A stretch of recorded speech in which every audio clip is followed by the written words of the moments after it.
we're going to start the lecture with certain theorems that will help us find the roots of equations, theorems,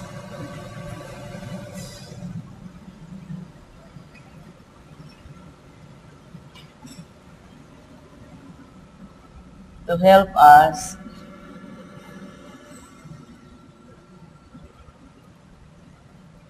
find the roots of equations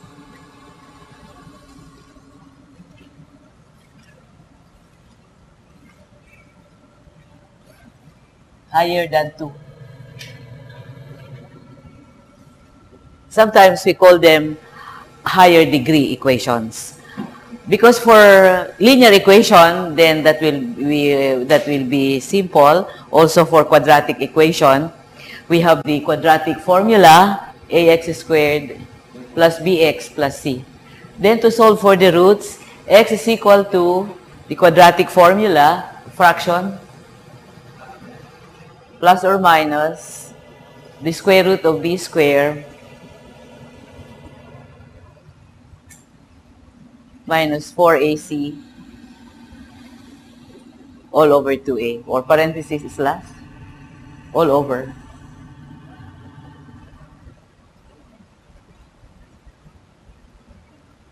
To a. So that will be the solution for quadratic equations. Now suppose that we have higher degree equation, higher than 2.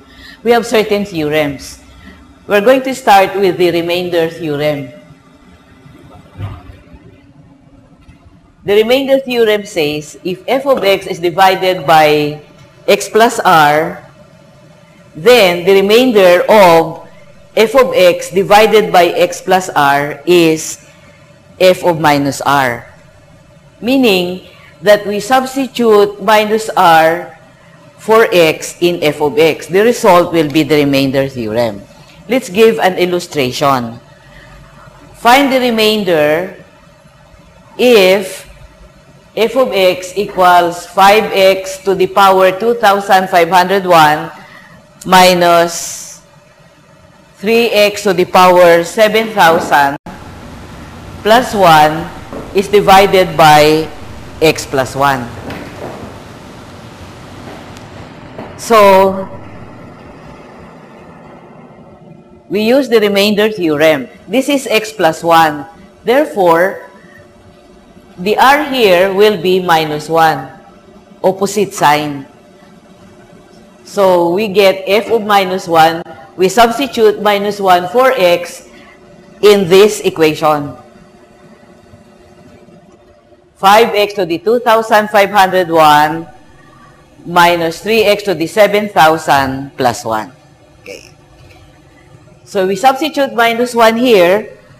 This is minus 1 raised to the power 2,501. And so we have it here. Minus 3, you have in the original equation, x to the power 7,000. So for x, we substitute minus 1 to the 7,000 plus 1.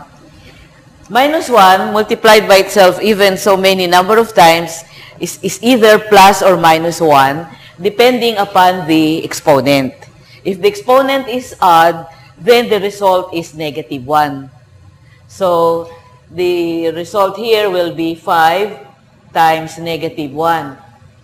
Minus, however, minus 1 multiplied 7,000 times, raised to where 7,000 is even, minus 1 will become plus. So that will be 3 times 1, plus 1. 5 times minus 1 is negative 5. Negative 3 times 1 is negative 3 plus 1. So that is minus 8 plus 1 or minus 7. If you actually divide this 5x to the power 2,501 minus 3x to the power 7,000 plus 1 by x plus 1, the remainder, if you are just interested in the remainder, is minus 7. We are not at the moment interested in the quotient because, as we said earlier, we are going to consider theorems that will help us find roots of equations higher degree higher than 2. So we are just interested in the roots. So therefore, we are interested in the remainder. Now, what happens? Now, let's have another illustration. Suppose your f of x equals 3x to the fourth plus 3x squared minus 2x plus 1 is divided by x minus 2. Here again, this is your r. R is minus 2.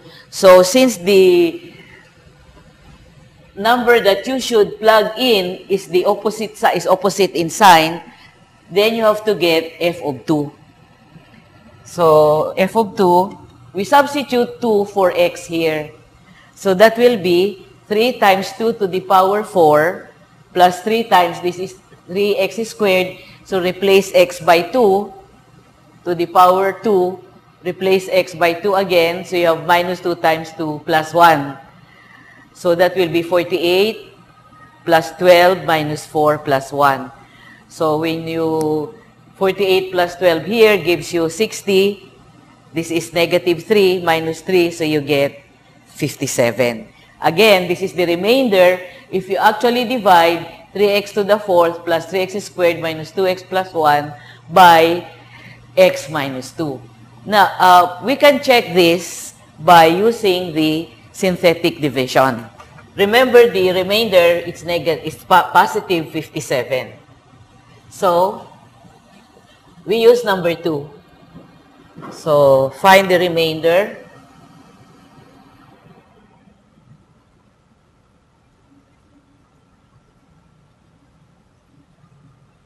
Using synthetic division.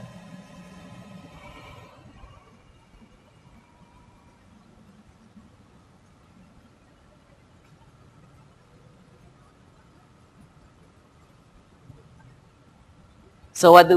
We write the coefficients, putting in 0 for missing terms. So what will it be? 3, 0 for x. 3, negative 2, 1, plus 1, or 1. So our divisor is x minus 2. Yeah. So opposite sign. So that is 2. So that will be 2 times 3 is 6. 2 times 6 is 12. 2 times 6 is 12. So that will be 15. So that will be plus 30. So this will be 28. 28 times 2 is 56. And indeed, you will get 57 here. So same. This is our divisor. Now, the other theorem that we are going to consider here is the factor theorem. Now, what does the factor theorem say? The factor theorem says that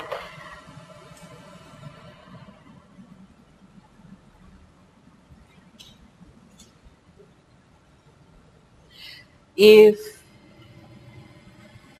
f of x is divided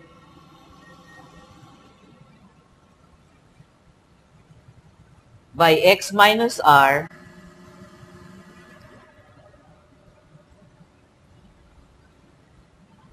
and if the remainder is 0,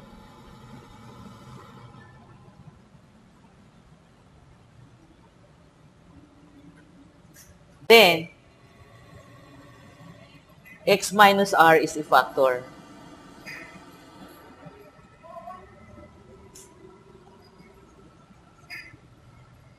So let's have an example. Let's illustrate this first. F of x,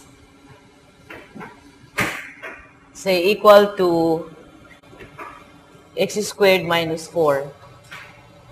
And you divide f of x by x minus 2.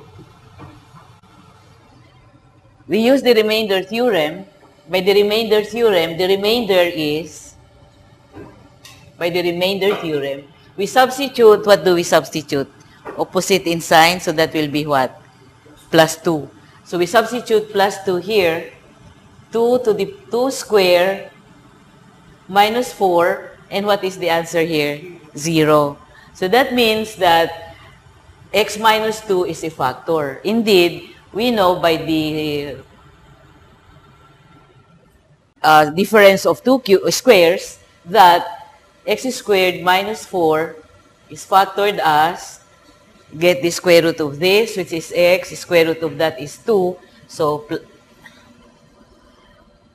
x plus 2 times x minus 2. So, that is now the factor. Now, how will this help us in our getting the roots? This will help us in getting the roots if we use, if we divide. Synthetic division would be simpler. So, suppose that we solve one problem here. Find the roots of 2x cubed minus 3x squared minus 11x plus 6 equal to 0. So we consider some numbers which we suspect to be possible roots. So how do we do that? First, consider the coefficient of the highest degree term. Examine its term first if it is in descending order. Then, consider the coefficient of the highest degree term and the constant term. Then, the possible roots are